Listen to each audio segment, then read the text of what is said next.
Long days and pleasant nights, fellow travelers along the path of the beam. I am known on this level of the tower as Jaime and Fuego, and if it please you, join me for another installment here on a Scarific Saturday of Hail to Stephen King, this guy right here. And I wanted to give first and foremost a grande gracias here from the horror show and myself to everybody who tuned into the rather crazy live cast that I did for the Stephen King Oscars, where I basically went major category by major category, and I produced 6 nominees plus allowed write-ins, and there was a lot of awesome fan interaction. Unfortunately, there was a little bit of a hiccup near the midpoint where the leg of a certain tripod was just a little looser than I realized or something, and we had a fall down, but thankfully I am able to be talking to you here today, and that's why we have rugs, guys. I mean, seriously, in the house of mine, which is all tile. But in any event, I'm going to have a much requested topic that I am going to briefly discuss with all of you constant viewers today, and that is the most underrated, in my personal opinion, Stephen King novels. Now, so I'm not going to be doing, like collections or, any of the stuff like, Skeleton Crew or Night Shift or the novella collections like a, 4 Past Midnight or a, anything of that nature, Full with Dark No Stars, which is so good. But yeah, I'm going to be going with 10 different novels here that I think are underrated, not as appreciated as they need to be. And that's not necessarily in the Stephen King circles. That's like, as far as like mainstream recognition and appreciation. And I think one of the main reasons for that with these books is because 9 of these 10 books have not been adapted into a film or a TV series or any sort of visual form, so that probably has a lot to do with it. But yeah, I'm just gonna go, this is in no particular order. I'm actually going in published order. So I'm gonna start out with the Talisman. It was a World Fantasy and Locust nominee. This is the one that King wrote with his buddy Peter Straub, who did Coco, Ghost Story, lots of cool stuff in his own right. And it was a very cool collaboration, and it was pretty much King's first time not doing horror. There's horror elements in this book from time to time, but they're not in abundance. It's more so like a fantasy adventure, and I mean, just the adventures of Jack Sawyer, man, and Wolf! I love their little friendship, and it's actually very cool how this story kind of sowed the seeds for some Dark Tower connections with the Wastelands and Slow Mutants and stuff like that. But this is one that I have wanted so badly to be turned into a film or a TV series or something. TNT was working on it for a while, but just the dimension-to-dimension jumping between, our world and the territories, and just the whole twinny aspect about how, there's like twins of each person on different sides and stuff, and Jack's mother, who's a dying actress on one side, our side essentially, or that particular level of the tower, her twin is a dying queen on the other side in the territories, and so he sets out on this adventure to save his mom by getting this talisman from this crazy like fortressy kind of evil house kind of place. And so I really want to see this turned into a film. It was announced a couple months ago that Josh Boone, the Fault in Our Stars guy, he's trying to make a movie, and it's allegedly in production at Amblin Entertainment. I hope it ends up happening. Next one is going to be Eyes of the Dragon. Once again, another just expedition for King into things not scarific, This is pretty much a swords and sorcery, medieval fantasy story, and it entails brotherly, betrayal, the assassination of a king. It's very cool, the plight of this kid trying to escape from this tower that he gets locked in as his brother ends up claiming the throne instead, and it's interesting. You see Flag in here too. He's like this warlock, like bad guy, kind of pulling the strings sort of thing. I want so badly, King said recently that all of his properties are in some level of development. Please make this. It would be a great television series as popular as Game of Thrones is. Amazon is doing the Lord of the Rings, TV series too. So I so badly want to see Eyes of the Dragon, and I think it's very, very underrated because of the fact that, once again, very few of the mainstream audiences know about it. The next one is actually the only nominee that has had a feature film made of it, And I talked about this during the live stream. I actually nominated 2 different actresses from the film adaptation. This is Dolores Claiborne. I feel like Dolores Claiborne is one of those, adaptations that, especially since it wasn't a direct adaptation, it was more so like a sequel to the book, but the book is written masterfully, and it's basically Dolores basically giving her statement, albeit a very lengthy one, to the officer and basically the stenographer or whatever. I've mentioned countless times how much I love this book, yeah, she's being accused of killing the woman who she cared for years and years and years, and then it's connecting back with, the allegations of her having murdered her husband, but never being able to prove anything. But I love the style in which the book is written especially, and the audiobook works really good for this because it's basically just like listening to Dolores give her statement. Like, you just hit play and you're sitting there in the interrogation room. It's awesome. My number 4 is going to be Rose Madder.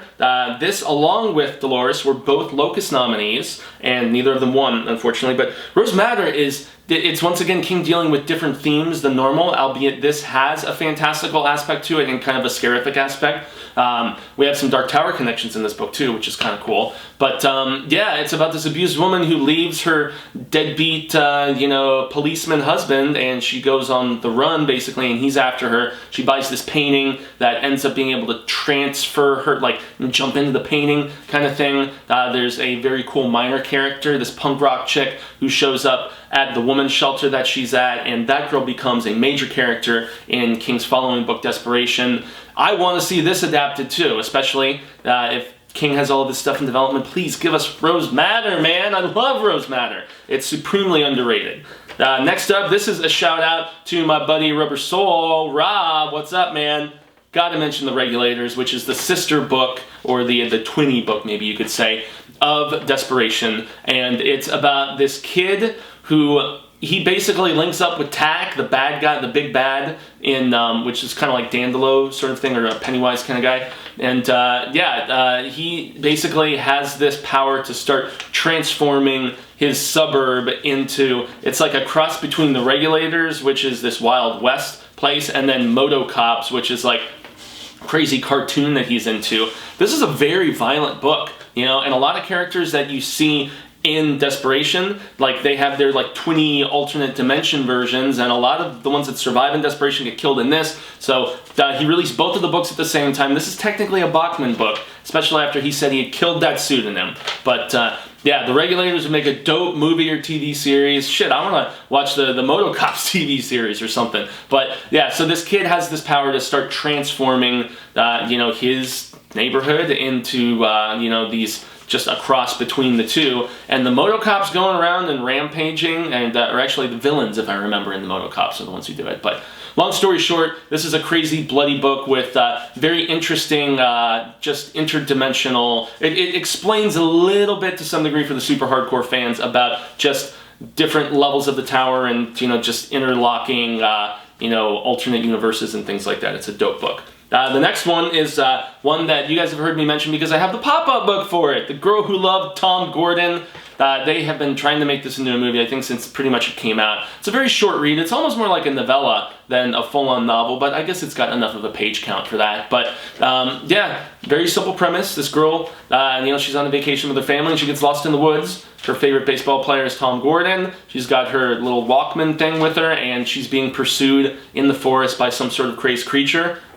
That's about it, I think that this might function a little bit better as like an anthology entry in either a series or in a movie if they ever did something like a Tales from the Dark Side, Cat's Eye, Creep Show type thing again.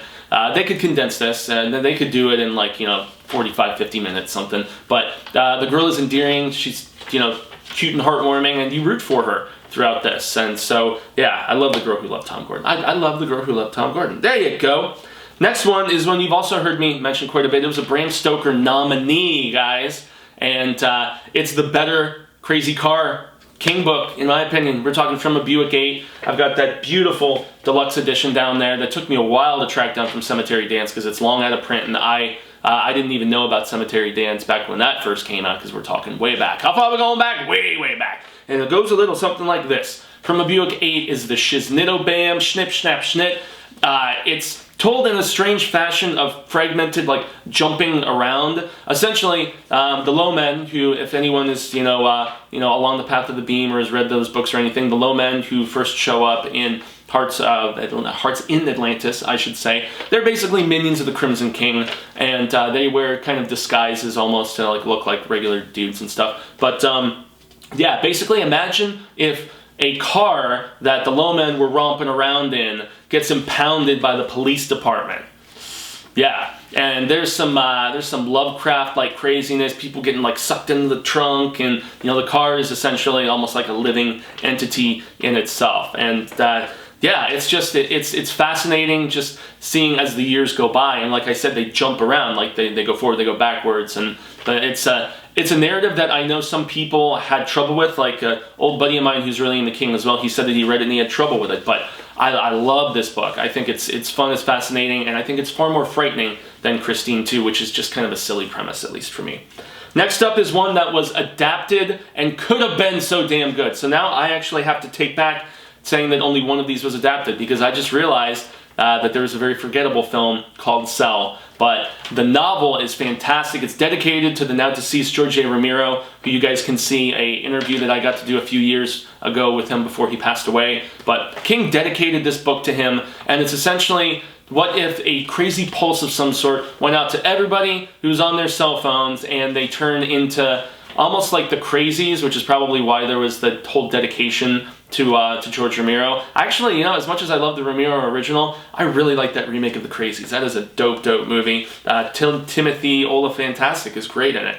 But yeah, Cell, it's about this artist, and he's in Boston, and he's trying to make his way back home to his son, and it's crazy, it's heartwarming, and it's a very odd journey. This gay man that he basically befriends, and the two of them, they just go and they on foot are making their way back up to Maine and stuff. And there's very interesting characters like this particular professor at a university where they stow away for a while, and some of the herd, like hive-like mentality that the kind of zombies end up taking on over time. This is a damn good book, and I really liked a lot of the adaptation, but King changed the ending, and King wrote the script, which is what's so damn weird about it. I don't recommend the movie. It has flashes of brilliance here and there, but as a whole, it's forgettable, and the ending pissed me off. So yes, I recommend reading Cell. It's criminally underrated. You guys have seen me do a whole video about the next one for its 10-year anniversary this past year. Doohickey is amazing. I think Doohickey needs so badly to be a movie, especially with the fact that it was so like out of King's like comfort zone, kind of. I mean, it took place in Minnesota and Florida, and it's about this architect dude of sorts who, he gets in an accident on the work site, he loses his arm. It deals with phantom limb syndrome. It deals with manifestation of things that he paints coming true because he takes up art after his relocation to Florida, after, going through a tough divorce and all this other stuff. This is such a good book. And I mean, Wireman is one of my absolute favorite Stephen King characters ever. It's one of the most quotable Stephen King books. I'm not gonna harp on you anymore about it. Go watch my review that I did, not spoiler review, mind you, of Doohickey for its 10th anniversary. It was an older Hail to Stephen King episode here this past year. And now we come to our 10th and final selection, and that's gonna be Revival. Let me tell you, Revival is in my top 10 King books ever, and I would actually put it above Doohickey, because this was once again King doing something very different. There's heavy Lovecraft vibes here, which is funny that King says that Lovecraft isn't that much of an influence, it's more Richard Matheson, but I tell you, those influences pop up big time in here. There is essentially he's not even crazy, he seems well-meaning, this pastor who is experimenting with just getting electricity from like other dimensions kind of thing, and this kid who he befriends who ends up turning into like a super addict and joins a band called the Gunslingers, and just, I mean, this is so rich in character development. Some people think it's a little slow, but not for me. The musical aspect, he ends up working at a studio after retiring from musicianship and trying to get clean and stuff, but this Jacobs just still keeps crossing paths with him, and the story builds to a frightening conclusion. I really hope Josh Boone, the same guy who's working on the Talisman right now, he announced back in like 2014, 2015 or something that he was trying to adapt this with Russell Crowe and Samuel L. Jackson in it. I don't know if that's going to happen or not, but I just want somebody good to tackle this. Obviously, Mike Flanagan is working on Dr. Sleep, so that's a name that I would definitely go to. But guys, Revival is in my top 10 King books ever. It's so vastly different than, it's not about a writer or, I mean, so many of the typical King tropes that he goes through. I love him and I love them, but this was once again very similar to Doohickey, King doing something completely different, and that's why I love the hell out of it so very much. And yeah, guys, that's basically my 10 most underrated Stephen King novels. I'm going to cycle through them once again just to remind you: The Talisman, Eyes of the Dragon, Dolores Claiborne, Rose Madder, The Regulators, shout out Rob, love you man, Girl Who Loved Tom Gordon, From a Buick 8, Cell, Doohickey, and Revival. I encourage all of you, I mean, we know what King's most noteworthy books are, okay?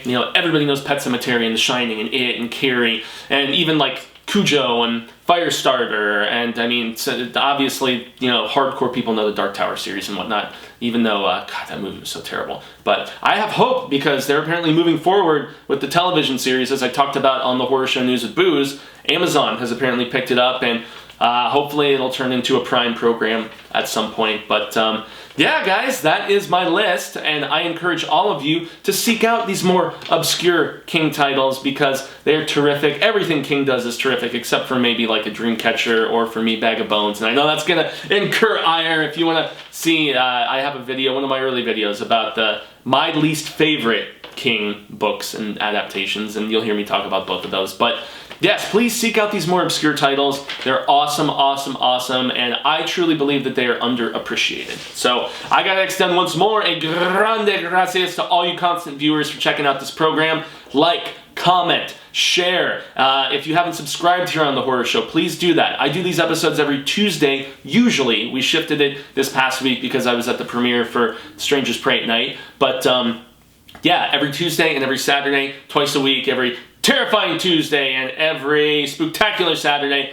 is when I come and I talk Sai King. And yes, the reason you see Christine right there is because I am about to do a Christine reread for next month. So for the 35th anniversary of that particular book, if anybody wants to read it with me and get stoked for next month's video where I do a retrospective, I'm going to talk about the film, I'm going to talk about the book. They both came out the same year. 1983 was like, I mean, last year was probably King's biggest year ever, but I think 83 was when like he had ascended as high as he could. He had 3 books come out that year and 3 movies. Damn, yeah, 83 was a crazy year for the King. The year I was born, actually. Now you guys know all my secrets. Blah!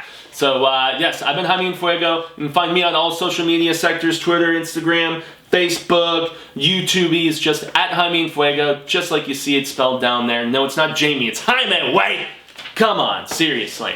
And yeah, guys, until the Wheel of Ka comes around once more, hasta luego, sin amigos and constant readers alike. I hope that we get to see each other sooner rather than later. And until that instance arrives, remember, stay scared and read Stephen King.